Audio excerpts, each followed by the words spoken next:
Salut à tous, c'est Tristan et vous voici dans l'épisode 8 de Pimp ta boîte. Aujourd'hui, on est parti pour de la peinture sur un petit monstre, une figurine de loup du nouveau jeu de Mythic Games Solomon Kane. Je vais vous proposer une technique simple, rapide et pas chère pour faire de la fourrure, des yeux rouges, du noir, du gris, tout ce qu'il faut pour faire peur et donner une belle ambiance à votre table de jeu. Allez, à tout de suite.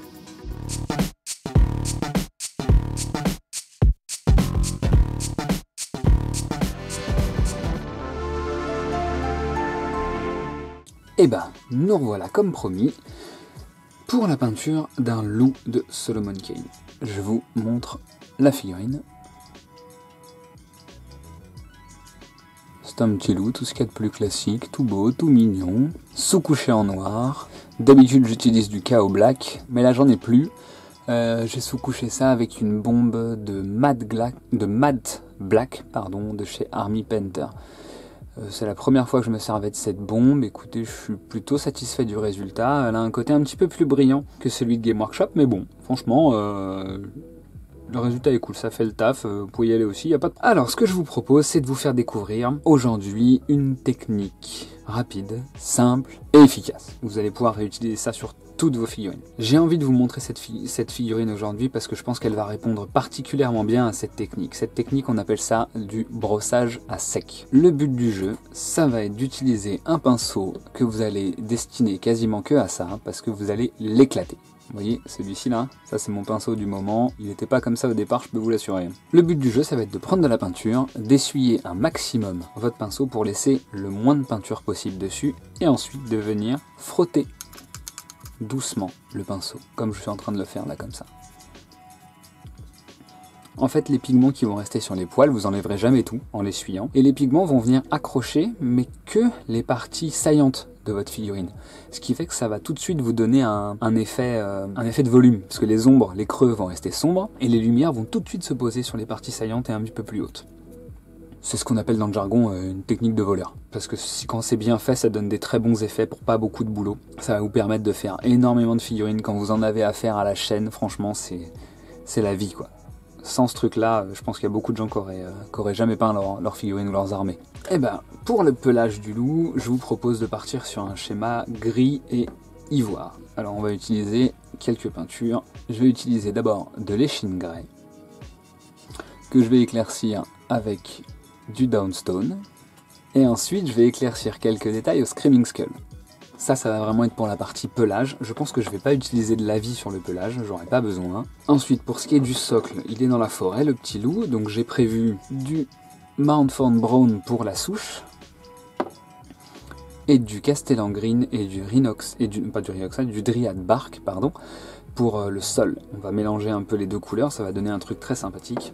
Et avec ça, un peu d'agrax en termes de jus pour le socle, pas pour le loup.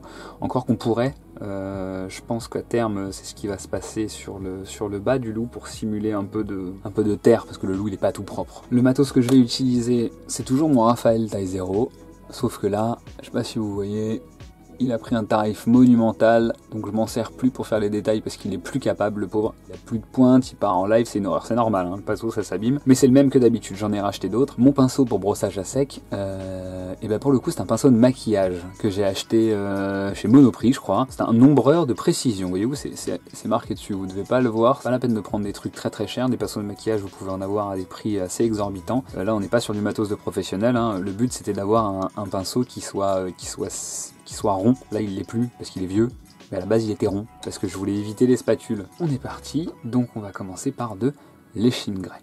Aujourd'hui, pas d'utilisation de palette humide. Aujourd'hui, comme je suis en brossage à sec, pas de palette du tout, un sopalin pour pouvoir estomper ma couleur et basta. Alors la base de la technique, c'est pas compliqué, vous prenez sur le pinceau et vous venez essuyer votre pinceau. Ce qui fait que le pinceau il est imbibé de peinture, mais la peinture il n'y en a presque plus. Et ensuite on va venir frotter énergiquement sur la figurine.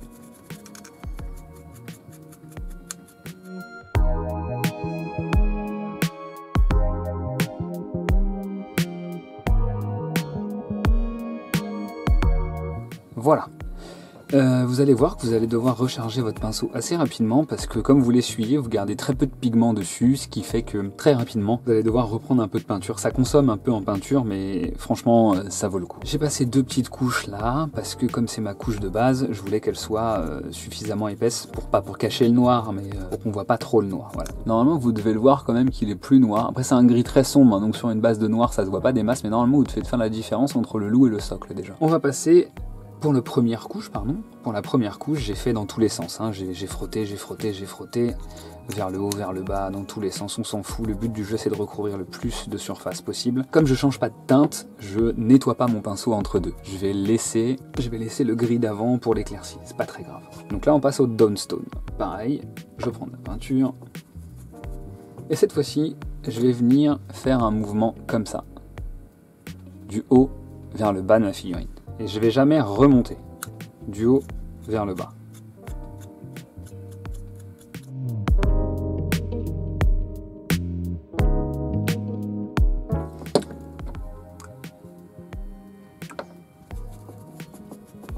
L'essentiel n'est pas tant d'aller du haut vers le bas que d'aller que dans un sens pour que la peinture claire se dépose toujours dans le même sens pour simuler l'axe de la lumière. Voilà. Vous voyez déjà là il est un petit peu plus éclairci. J'ai insisté sur le haut, bien entendu, j'ai évité les zones du bas qui sont restées plus sombres, puisque comme elles sont en dessous de lui, elles sont supposées être à l'ombre. Maintenant, je vais passer au Screaming Skull pour faire mes derniers éclaircis. Le Screaming Skull, je vais déjà l'utiliser un petit peu plus parcimonieusement, c'est-à-dire que je vais le faire surtout sur les zones de la tête du loup, parce que souvent quand on regarde les photos, le pelage du loup est plus clair sur sa tête, les loups européens. Sur l'échine, en haut, je vais faire quelques zones, je vais pas faire l'entièreté du loup. C'est purement, c'est une décision qui n'engage que moi, hein. Si vous voulez faire tout le loup, n'hésitez pas, hein. Les loups, il y en a des couleurs de robe, hein, j'en ai vu des dizaines. Hein. Donc on y va tranquille, j'y vais plus doucement, j'appuie moins et je sélectionne un peu plus mes ongles.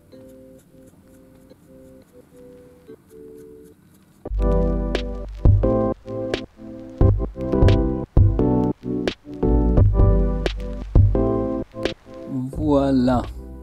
Comme vous avez pu voir, j'ai insisté un petit peu sur la tête et sur les pattes parce que sur les photos que j'ai trouvées, souvent les pattes et la tête sont un petit peu plus claires, sûrement dû au fait que le loup marche. Les poils se décolorent plus facilement à cet endroit-là, c'est des poils plus jeunes je pense. Le loup c'est fait, vous voyez je vous mentais pas, hein. Là on a fini le loup, hein. Donc en termes de méthode de voleur, ça m'a pris 5 minutes top chrono, hein. Si vous en avez 10 comme ça, vous sous-couchez les 10 en noir, vous prenez votre premier gris, clac clac clac clac, c'est fini, prenez le deuxième, clac clac clac clac sur les 10, le troisième, hop hop hop, et voilà, vous avez déjà un loup avec un pelage tout à fait convaincant pour une zone de jeu. Ok, on va passer au socle. Alors du coup j'ai pas de palette, donc je vais faire ça un petit peu à l'arrache. Je prends mon castellan, je mouille le pinceau et je l'étale un petit peu, vous voyez. C'est vraiment du à la va comme je te pousse. Il fait un peu ce qu'il veut, le machin, c'est de la dilution sur place. On n'est pas sur de la précision, hein. De toute façon c'est un sol de forêt, donc croyez-moi, il n'y a pas besoin de précision. Voilà. Comme vous voyez, je fais pas toute la zone. Parce que le reste de cette zone va être fait en Dryad Bark. J'aime beaucoup cette couleur, j'en ai presque plus, je suis très malheureux.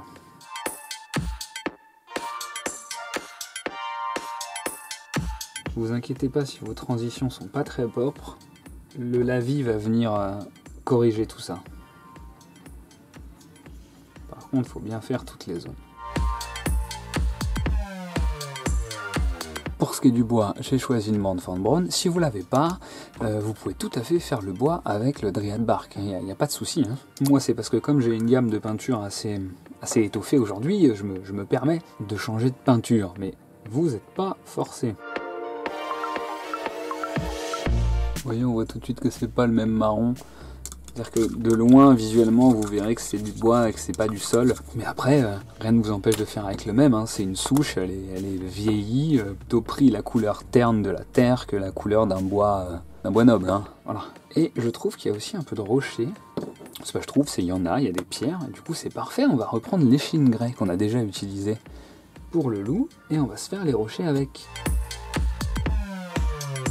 C'est un peu relou d'aller en dessous du socle, mais ça va. On va laisser sécher ça pendant qu'on fait les autres détails. Les détails, on va faire les dents.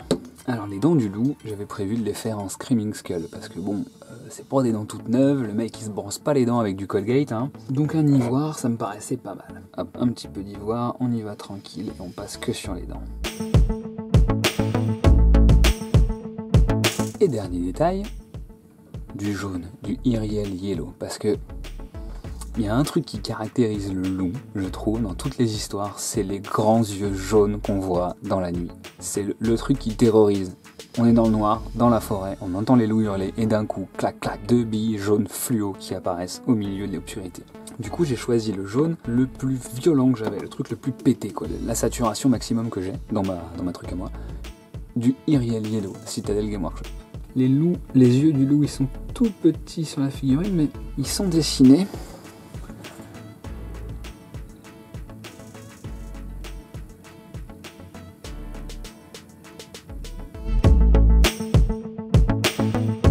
Et voilà, à distance de jeu, franchement, c'est super. C'est très convaincant. On n'est pas sur de la peinture de haut niveau, hein. Comme d'habitude. Le but, c'est d'avoir un résultat de tabletop, ce qu'on appelle de tabletop, donc un truc joli, à distance de jeu, sans pour autant chercher à se faire chier pendant des heures. Comme je vous avais dit, un petit ombrage pour le socle, en Grax Earthshade, le pelage du loup, je vais pas le faire. En agrax, je vais juste faire le bas du pelage, pas l'entièreté.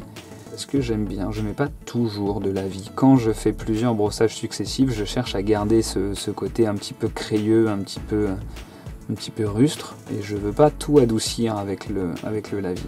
Là, j'y vais généreux sur le socle, hein. Hop. Voilà, comme d'habitude. Les lavis, de toute façon, c'est une peinture qui s'utilise pure, donc là ça tombe bien, j'ai pas ma palette, je l'utilise pure, c'est parfait. Je vais quand même en mettre un petit peu sur le loup, au niveau de son pelage, en bas. En dessous de lui, là, comme ça, sur les pattes. En dessous de la gueule.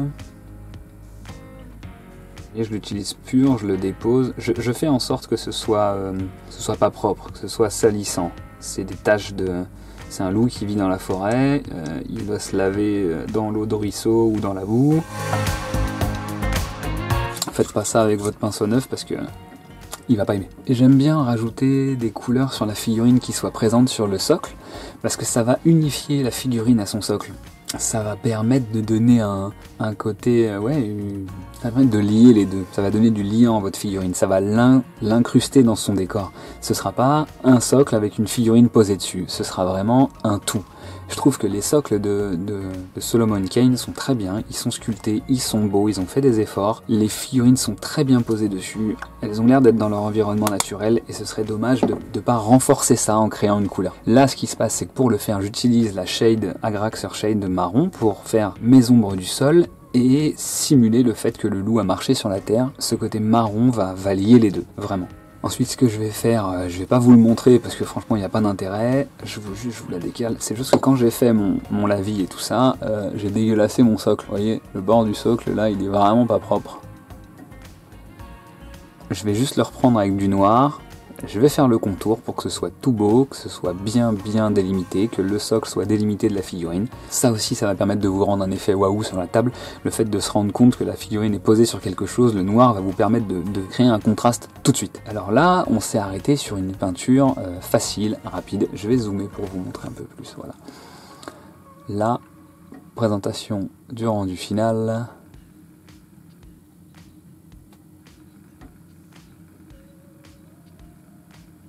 Après, ce que vous pouvez faire, si vous voulez donner un petit peu de vie à votre loup ou quoi que ce soit, vous pouvez rajouter un peu de sang sur la gueule. Donc vous prenez du rouge, un rouge assez saturé comme ça, et vous le mettez là, sur la gueule, ici, de l'autre côté, sur les poils, sur les babines en dessous. Vous pouvez faire ce que vous voulez, hein. Le loup, vous pouvez le salir encore plus, rajouter du marron, rajouter du noir, faire un brossage à sec de marron. Tous les pelages sont faisables, hein. Là, j'ai fait un loup gris parce que je suis parti sur un loup de type européen. Mais vous pouvez tout à fait faire un loup marron, un loup beige, un loup complètement noir. C'est libre à vous, faites ce que vous voulez. Là, je vous le fais pas parce que le but de la vidéo, c'est pas ça. Le but de la vidéo, c'est de vous apprendre à peindre un loup en 5 minutes top chrono. Peut-être 7 ou 8, hein, bien sûr. Après, libre à vous de les customiser comme vous voulez. Moi, ce que je vous donne, c'est une base avec des techniques clés en main. Le reste ne dépend que de vous.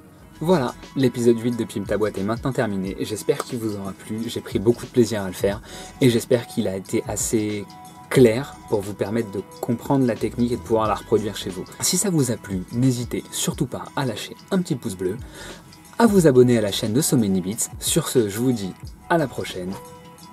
Salut à vous!